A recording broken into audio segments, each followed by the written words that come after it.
안녕하세요. 양스텔라입니다. 오늘도 함께 해주셔서 감사합니다. 제가 일상생활에서 도움이 될 만한 다양한 정부 정책들을 소개해드리고 있는데요. 혜택을 받을 수 있어서 좋아하시는 분들이 계시는 반면에 정부의 답답한 정책에 대해 불만인 분들도 많으십니다. 때로는 일부 황당하고 아주 불편한 부분들도 있는데요. 예를 들어보면 고령자 어르신분들이 운전면허를 반납하면 교통비를 지원해주는 제도가 있는데요. 경찰서에서는 본인이 아니라 다른 사람이 대리 반납하는 것도 가능한데 주민센터에서는 본인만 반납할 수 있다거나 아동급식카드로 편의점에서 음식은 구입할 수 있지만 음식을 담는 봉투는 구입할 수 없어서 여러 종류 물품을 구입하기 번거로운 점 등이 있습니다. 정부에서 이렇게 국민이 일상생활에서 황당하고 불편하다고 느낄 수 있는 규제나 실제 현장을 반영하지 못하는 현실과 괴리된 규제 등 잘못된 정책들을 개선하기 위한 공모전을 진행했는데요. 국민들이 제안한 정책들 중에서 총 10개를 선정했고 10가지 모두 제도를 합리적으로 개선한다고 합니다. 이렇게 선정된 10가지를 바로 오늘부터 전 국민이 참여할 수 있는 온라인 투표를 통해서 순위를 매기고 또 투표에 참여하면 커피 쿠폰 등의 경품도 제공한다고 하는데요. 답답했던 10가지 제도가 어떤 것이 있고 어떻게 개선되는지 소개해드리겠습니다. 시청하시기 전에 좋아요만 한번 눌러주세요.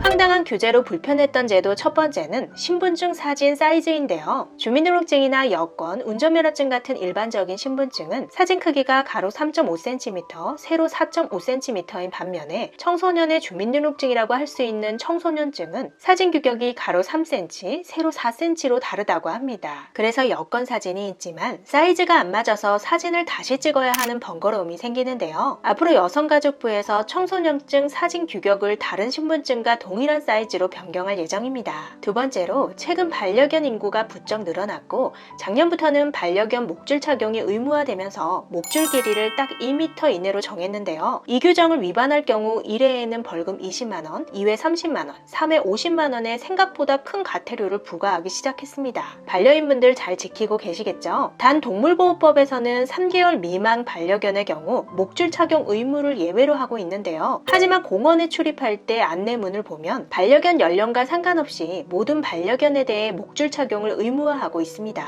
그래서 이번에는 국토교통부에서 동물보호법에 맞춰서 공원 녹지법을 개정해서 3개월 미만 반려견의 경우에는 목줄 착용 의무의 예외를 두도록 할 예정입니다. 그러면 강아지들도 신분증이 있어야 할까요? 세 번째로 요즘 인터넷 사이트 접속해보면 수시로 비밀번호 변경하라고 안내창이 뜨는 걸 볼 수 있는데요. 보안을 위해 비밀번호를 바꾸는 것이겠지만 너무 자주 바꾸면 오히려 본인이 기억을 못해서 휴대폰이나 다른 곳에 비밀번호를 적어놓는 경우가 생겨서 어쩌면 보안에 더 취약해질 수도 있습니다. 그런데 사실 법령상 이용자가 일정 주기로 비밀번호를 바꿔야 한다는 의무 규정은 없고요. 개인정보 취급자만 반기별 1회 이상 변경하도록 규정되어 있는데 이 규정을 보통의 일반 사용자에게도 잘못 적용하고 있는 거라고 합니다. 따라서 앞으로 비밀번호 변경 주기 개선 방안에 대한 기준을 따로 마련할 예정입니다. 네 번째로 바로 지난 영상에서 소개해드렸던 아이돌봄 서비스와 관련된 내용인데요. 아동돌봄 서비스 이용 시 장애인 등록이 된 아동의 경우에는 장애 아동 가정으로 인정해줘서 서비스 비용을 정부에서 추가로 지원해주는 등의 혜택이 있습니다.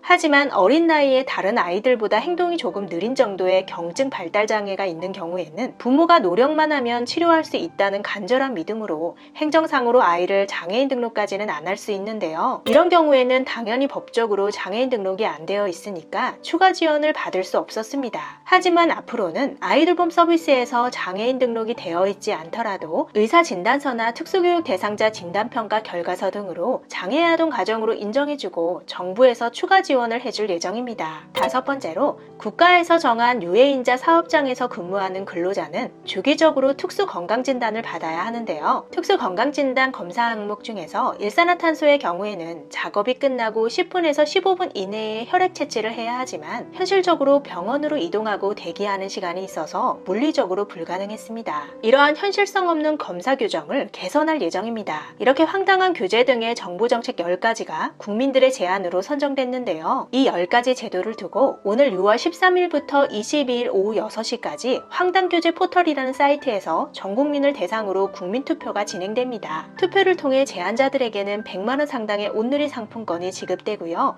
일반 투표자들에게는 추첨을 통해 커피 쿠폰 등의 경품을 제공한다고 하니까 관심 있으신 분들은 오늘 예로 들은 제도들 외에도 다른 내용들도 확인해 보시고 투표에 참여해 보셔도 좋겠습니다. 끝까지 시청해 주셔서 감사합니다. 영상이 유익했다면 주변 분들에게 공유해 주시고 다음 영상에서 우리 또 만나요. 오늘도 행복하세요.